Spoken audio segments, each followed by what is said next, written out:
صباح الفل والياسمين على احلى واجمل متابعين. عاملين ايه؟ ان شاء الله يا رب تكونوا بخير وباحسن حال. النهارده جايلكم فيديو جديد ويوم جديد ومعانا منيو مختلف خالص. هنعمل النهارده 26 اكله بدون طماطم، مفيش فيها طماطم خالص. طبعا كلنا عارفين ان الطماطم الفتره دي غاليه جدا. الطماطم وصلت ل35 جنيه و30 جنيه، وللاسف مش كويسه ومش بتدينا النتيجه اللي احنا عايزينها كمان.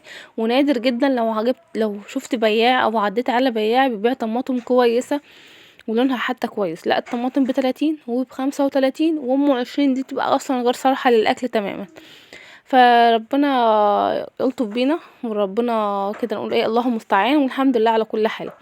النهارده بقى حبيت بقى ايه الحيره اللي احنا فيها كل يوم، هنطبخ ايه من غير طماطم؟ كل حاجه عايزه طماطم، سواء سلطه ايه طبيخ مش عارف ايه. النهارده كده حبيت اعمل لكم كده منيو 26 اكله نعدي بيهم الازمه اللي احنا فيهم دول لحد ما الطماطم ترجع لوضعها تاني. ما هو ايه، حمرا يقوطه ومجنونه مجنونه فعلا الطماطم. فنصلي كده على النبي ونذكر ربنا كده كتير جدا، ونصلي على النبي كتير قوي ان ربنا يعدينا من احنا اللي احنا فيها ديت ويلطف بينا كده ويعين على الغلاء ده. نبدأ كده بسم الله. انا قلت كده ايه، قعدت كده مع نفسي كده ان اكتر واحدة من الناس بوقف اكلات كتير عشان الطماطم. فقلت ليه لا، ليه ما استغناش عنها بقى؟ ليه بقى اعمل لها سعر وهي اصلا متنططة علينا كلنا؟ فحبيت كده وانا قاعده كده قسمت كده، عملت انا كده الفكره ديت، وان شاء الله تعجبكم. بس نحاول احنا بس نعدي بيها الفتره اللي احنا فيها ديت. وعلى فكره كلها وجبات حلوه جدا وكلها وجبات هتنفعنا جدا الفتره اللي احنا فيها دي، خصوصا غلاء الاسعار. يلا كده بينا بسم الله ونصلي على النبي. اللهم صل وسلم وبارك عليك يا حبيبي يا رسول الله. لايك بقى وشير وسبسكرايب لو لسه اول مره تشوفيني. اول حاجه معانا هنعمل بصاره بالبصل المحمر، بصلة بقى بالفول المدشوش او بصلة عدس. انا عامله بصلة العدس عندي على القناه لو حابه ترجعي لها، وكنت عاملاها جنبها بتنجان مخلل وشويه جرجير وشويه عيش محمص. ما فيش فيها اي طماطم خالص، حتى العدس لو سلقتيه بتسلقيه بشويه ميه مش اكتر.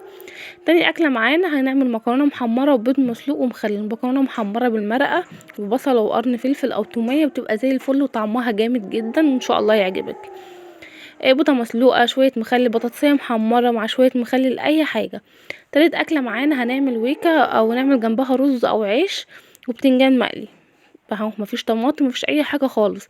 رابع اكله هي قلقاس اخضر، لان في ناس بتعمل قلقاس بالصلصه، فبالنسبه لها ما يعرفوش يعني ايه قلقاس اخضر. لا، في قلقاس اخضر ونعمل جنبه شويه رز بالشعريه وشويه ليمون مخلل وبالف هنا. طبعا بقى ايه الليمون بقى والحاجات اللي هي الاطباق الجانبيه دي تبعك انت، تعملي مخلل تعملي بصل اي حاجه. خامس اكله معانا هنعمل كشري عدس بطاطس محمره بيض، بس كده. سادس اكله معانا هنجيب كده شويه حته جبنه قريش ربع كيلو او ربع كيلو، وهنعمل بقى نبشر عليها خيار وفلفل رومي وزيت زيتون ونقلي جنبها بطاطس وعيش، وهنعدي اليوم عادي جدا وبألف هنا.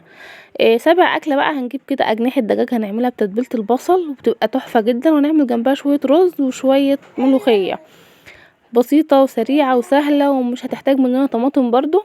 فهم اهو 7 اكلات برضو، اول 7 اكلات معانا مختلفين وكانوا زي الفل. نشوف بقى ال7 التانيين او بقيه المنيو.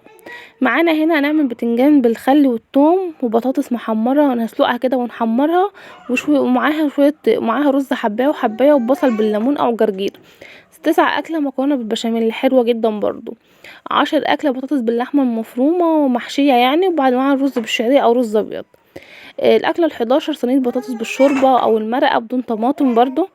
بابا غنوج بطاطس مهروسه بالثوم وعيش. كشري بطاطس ابيض او ابيض بلاش احمر، لان احمر عايز طماطم.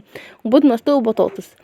11 14 اكله بقى معناها هي السمك مش بيحتاج طماطم خالص سواء مشوي او مقلي. وهنعمل جنب المقلي رز صياديه وطبق طحينه.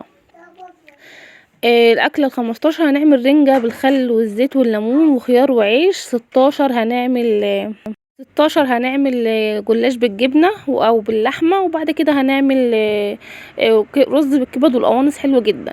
ومعانا برضو حواوشي باللحمه في الفرن او طاسه او طاسه طاجن فول بالبيض او بطاطس مسلوقه متحمره، تونه بالجزر والبصل والفلفل والليمون وكيس شيبسي، كبده بالرده، بطاطس متحمره، فلفل مقلي، رز اصفر بالكركم ومعاه بانيه وشويه مخلل، طاجن لسان عصفور بالكبد والقوانص او باللحمه المفرومه بيبقى جامد جدا وحلو جدا.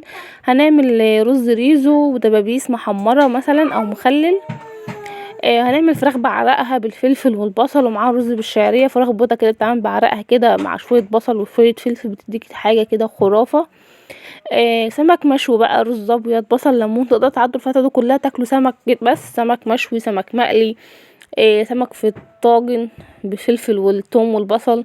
وبقى الفهانه وشفا، وان شاء الله ازمه وهتعدي، والطماطم هتخف جنانها شويه وهتنزل، وربنا يعيننا على حالنا يا رب، ويعدينا من الفتره اللي احنا فيها ده على خير. اتمنى تكونوا استفدتوا، اتمنى تكونوا طلعتوا من الفيديو بافكار كويسه عجبتكم. لو الفيديو عجبك تبخليش عليا بكومنت يكبر خاطري ويفرحني، ربنا يفرح قلبك ويكبر خاطرك، اللهم امين. اسيبكم بقى في رعايه الله وحفظه، واستودعكم الله، ومع السلامه.